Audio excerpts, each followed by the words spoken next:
Gujarat becomes India's #1 manufacturing hub. How Maharashtra lost $20 billion project. Maharashtra loses Vedanta, Foxconn to Gujarat. What's happening? A political firestorm erupted in Maharashtra after a joint venture of Indian mining conglomerate Vedanta and Taiwanese manufacturing giant Foxconn, which held talks with the state to set up its new semiconductor plant, signed a Memorandum of Understanding (MOU) with Gujarat government on Tuesday to locate its project there. The company's talks with the Maharashtra government were almost final when its senior officials met Chief Minister Eknath Shinde and Deputy Chief Minister Devendra Fadnavis in July 2022. So much so that officials from the state's Industries Department said the company executives had finalized over 1,000 acres land in Talegaon Phase 4. Now, both political and administrative bosses in Maharashtra are finding it difficult to explain what went wrong in the campaign to grab the project. 60/40 JV Vedanta has partnered with Foxconn through a 60/40 joint venture to set up an integrated display and semiconductor fabrication ecosystem. Foxconn is known for creating assembly units for electronic devices, including but not limited to mobile devices. One of the goals of the project is to make India self-reliant in electronics, through expansion of its presence across the value chain. What Maharashtra lost. The project was estimated to bring close to 26,200 crore rupees SGST, 80,000 to 1,000 direct and indirect job opportunities, $21 billion direct and $5 to $8 billion additional investment, helping the state's GDP growth. Around 150 plus companies across the value chain would have benefited, creating 70,000 to 1,000 direct and indirect jobs. Maharashtra got's offer. The Maharashtra government's key offer was of a capital subsidy of up to 30% for setting up the plant at Talegaon Industrial Area, among other incentives. According to documents of the Industries Department, the state government had offered an extremely lucrative incentive package, as per the Electronics System Development and Maintenance and Fabrication Policy of the state. The incentive package included power tariff subsidy of 1 rupee per unit, including support to Vedanta to set up a 750 megawatts captive solar power generation unit. Apart from subsidies on land, water and power charges, the Maharashtra government had also offered waiver on stamp duty as well exemption from electricity duty. The company was also offered incentives on employment generation. Why was the Maharashtra confident? In the last week of July, the company delegation held a meeting with CM Shinde and his deputy Fadnavis.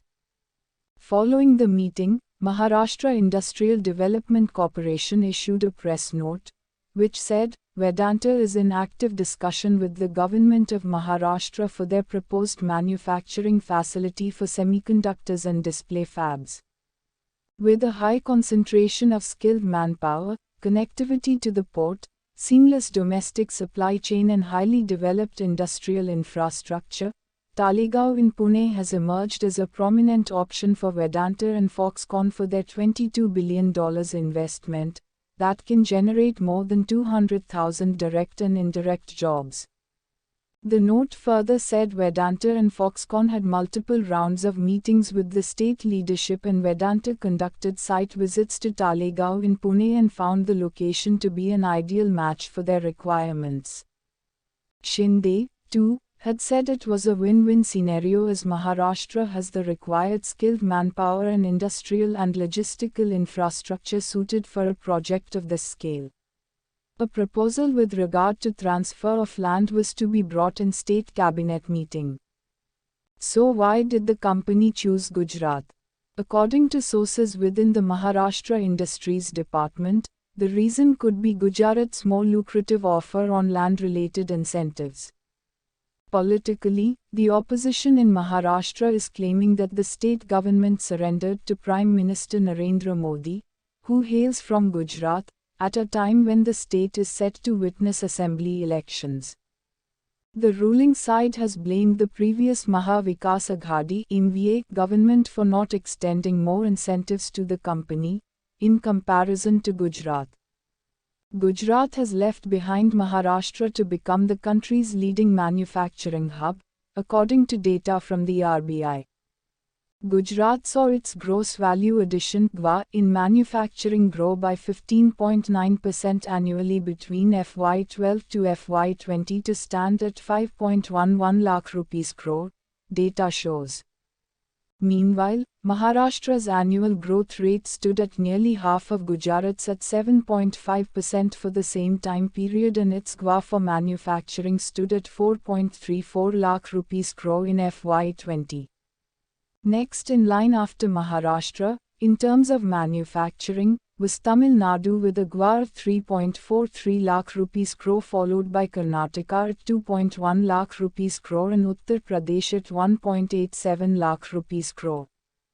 Maharashtra is still the leading provider of services in India, with the state's services GVA growing by 12.6% annually, standing at 15.1 lakh rupees crore in FY20. Initiatives taken by Gujarat reforms like the opening of a single window for business clearances, simplified labor norms, and the importance of incentive-linked schemes were highlighted by a KPMG report as key factors that led to Gujarat's growth. Higher investments and reforms allowed Gujarat to post double-digit growth over the time period measured. Gujarat's capital investment in gross fixed capital formation (GFCF) between FY12 and FY19 was 5.85 lakh rupees crore, while Maharashtra's investment during the same period was 4.07 crore rupees. Andhra Pradesh saw GFCF investments of 1.49 crore rupees.